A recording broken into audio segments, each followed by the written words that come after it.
Hello बच्चों, आज हम लोग पढ़ेंगे एक इम्पोर्टेंट टॉपिक। इसके बाद जो डेरिवेशन आएंगे और ये डेरिवेशन हमारे बहुत ज़्यादा इम्पोर्टेंट है, तो आप इन्हें अच्छे से समझिएगा। मैं अच्छे से समझाने का कोशिश करूँगा और आप अच्छे से समझिएगा। ये डेरिवेशन समझने में थोड़े मुश्किल लगते हैं लेकिन होते बहुत आसान है, तो आप समझिएगा। यहाँ पर हम क्या करेंगे, electric field intensity due to dipole at centre. आप डायपोल जानते होंगे, एक माइनस क्यू चार्ज और एक प्लस क्यू चार्ज, मतलब कि यहाँ पर किसकी बात होती है, हमारे अनलाइक चार्जेस की बात होती है। और हमें यहाँ पर कैलकुलेट क्या करना है, एट अ सेंटर, मतलब डायपोल के सेंटर से हमें चार्ज को यहाँ पर कैलकुलेट करना है। तो कैसे हम उसे कैलकुलेट करेंगे, आइए देखते हैं। Let A B is a dipole. यहाँ पर क्या है, हमारा एक ए और बी एक क्या है, एक डायपोल है। और उसके बाद क्या है, हैविंग डायपोल लेंथ। इसकी डायपोल लेंथ क्या है, हमारी 2L। और आप जानते हैं डायपोल की लेंथ को हम बीच में से मेजर करते हैं, तो एक ये L हो गया और ये की डिस्टेंस L हो गई। तो टोटल डिस्टेंस कितनी हो गई हमारी, 2L हो गई। ये टोटल डिस्टेंस 2L हो गई। तो समझ में आया आपको। Let O is the centre of a dipole, और O हमारा सेंटर ले लिया डायपोल का। और यहाँ पर हमने क्यू नॉट रखा है। क्यू नॉट का मतलब जानते हैं आप, टेस्ट चार्ज होता है। मतलब कि इन सब यहाँ पर जितने भी डेरिवेशन होंगे बस सब यहाँ पर हमें क्यू नॉट की ज़रूरत पड़ी, क्योंकि क्यू नॉट से ये हम सब कैलकुलेट करते हैं। तो यहाँ पर हमने O पे क्यू नॉट रख दिया है।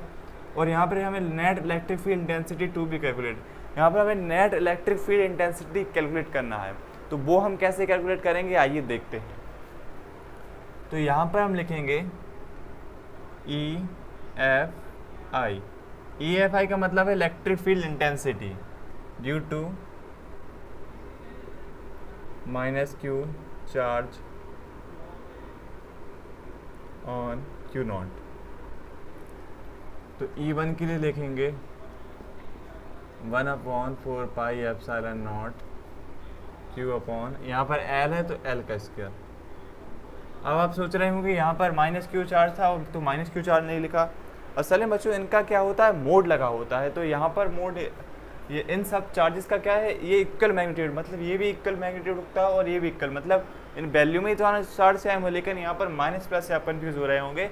यहाँ पर सिंपल क्यों लिखा, यहाँ पर इनका मोड लगा होता है। तो मोड में जब वैल्यू आती है सब प्लस की वैल्यू आती है, इसलिए यहाँ पर डायरेक्ट मैंने क्यू लिख दिया है।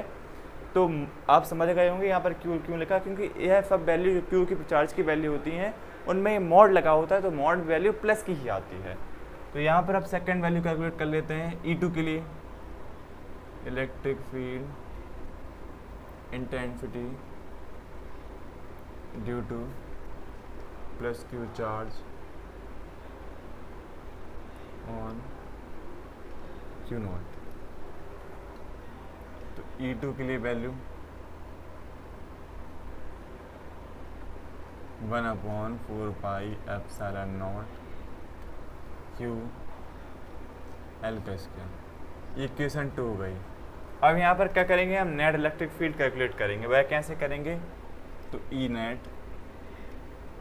मतलब electric field, net electric field calculate करेंगे। तो हम क्या कर देंगे, E1 प्लस E2 कर देंगे। इन दोनों को हम कैलकुलेट करेंगे। तो देखिए ई नेट को हम कैसे कैलकुलेट करेंगे। आप इन दोनों वैल्यू को देख रहे हैं, तो ये वैल्यू कैसी हमारी सेम वैल्यू है। तो यदि मैं इनको ऐसा लिखना चाहूँ 1/4 pi epsilon not Q L square plus 1/4 pi epsilon not Q L square. यदि मैं यहाँ से 1/4 pi epsilon not Q L square को कॉमन ले लूँ तो क्या हो जाएगा, देखिए 1/4 पाई एप्सिलॉन नॉट Q और L स्क्वायर को यहाँ से कॉमन ले लिया, तो यहाँ पर ही 1 बचा और यहाँ पर ही 1 बचा। तो 1 और 1 कितने हो गए हमारे, 2 हो गए। 1 और 1 कितने हो गए हमारे, 2 हो गए। तो वहाँ पर हमारी ई नेट कितनी आ गई, नेट इलेक्ट्रिक फील्ड कितनी आ गई, 2Q 1/4 pi epsilon not L का स्क्वायर। और ये इसकी डायरेक्शन कैसी होगी हमारी, B से। तो यहाँ पर लिख देंगे हम along BA। डायरेक्शन कैसे लिखी, देखिए यहाँ पर इसके लिए और इन दोनों के बीच में क्या रिपल्सन हो रहा है, तो इसकी डायरेक्शन भी इस तरफ है। इन दोनों में अट्रैक्शन हो रहा है तो इसकी डायरेक्शन भी इस तरफ है। मतलब टोटल डायरेक्शन हमारी बी से है, मतलब सब कुछ इस तरफ से इस तरफ जा रहा है, तो एलोंग बी ए हो गया। इसी तरह यदि मैं यहाँ पर भी आपको लिख के बताऊँ तो यहाँ पर क्या हुआ, अट्रैक्शन, मतलब ये डायरेक्शन इसके और इसके, मतलब माइनस क्यू चार और क्यू नॉट के बीच में, तो यहाँ पर मैं चाहूँ तो लिख सकता हूँ एलोंग ओ ए। उसी तरह मैं सेकंड बाइक लिख सकता हूँ, यहाँ पर क्या है बात, बी से ओ के लिए है, मतलब कि इन दोनों के लिए, और डायरेक्शन किस तरफ है इसकी, इस तरफ है, मतलब कि इन दोनों के बीच में जो रिपल्सन का फोर्स लगेगा वह टोटल मिला के इस तरफ लगेगा। तो यहाँ पर मैं लिख सकता हूँ एलोंग डी ए। तो यहाँ पर क्या है, टोटल मिला के इस तरफ फोर्स लग रहा है बी से ए की तरफ, मतलब कि यह इस तरफ जा रहा है, तो यहाँ पर हम एलोंग बी लिख सकते हैं। और यहाँ पर टोटल एलोंग बी इसलिए लिखा क्योंकि दोनों फोर्स ही हमारे इस तरफ जा रहे हैं, इसलिए एलोंग बी लिख दिया। तो समझ में आया होगा आपको, ई नेट निकालना सिंपल सा डेरिवेशन था, आपको समझ में आया होगा पूरा डेरिवेशन। अब देखते हैं नेक्स्ट डेरिवेशन। नेक्स्ट डेरिवेशन बहुत ज़्यादा इंपॉर्टेंट है, तो उसे मिस मत कीजिएगा। देखते हैं हमारा नेक्स्ट डेरिवेशन।